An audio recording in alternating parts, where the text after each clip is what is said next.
RMC Story revient sur l'affaire Jodi Arias à travers un documentaire inédit proposé à partir de 21h05 ce jeudi 3 septembre 2020. À regarder entre les lignes les conditions du meurtre de Travis Alexander, le raccourci est facile avec le célèbre Psychose d'Alfred Hitchcock. Un crime commis sous la douche et un corps lézardé de très nombreux coups de couteau. Sauf que dans ce dossier, les rôles sont inversés puisque la victime est un homme et la blonde celle qui commet le meurtre. Des accusations salaces: 27 coups de couteau, la gorge tranchée d'une oreille à l'autre et une balle dans la tête.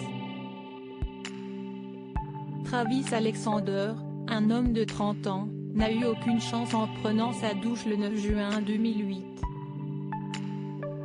En arrivant sur place, la police ne tarde pas à déterminer que l'auteur du crime est une femme.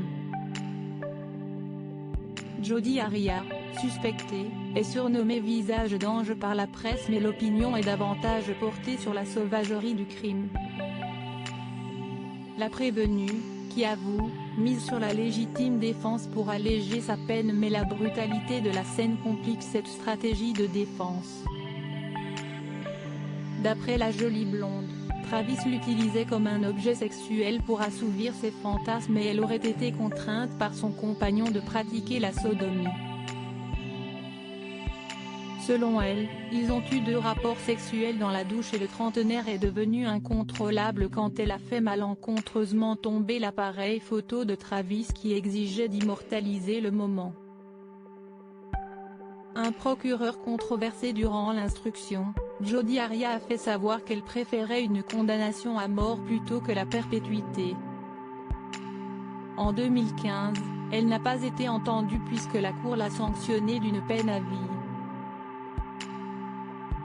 En 2019, suite à un comportement inapproprié du procureur Juan Martinez, lequel a reçu des photos intimes de l'une des jurées, les avocats ont réclamé un nouveau procès.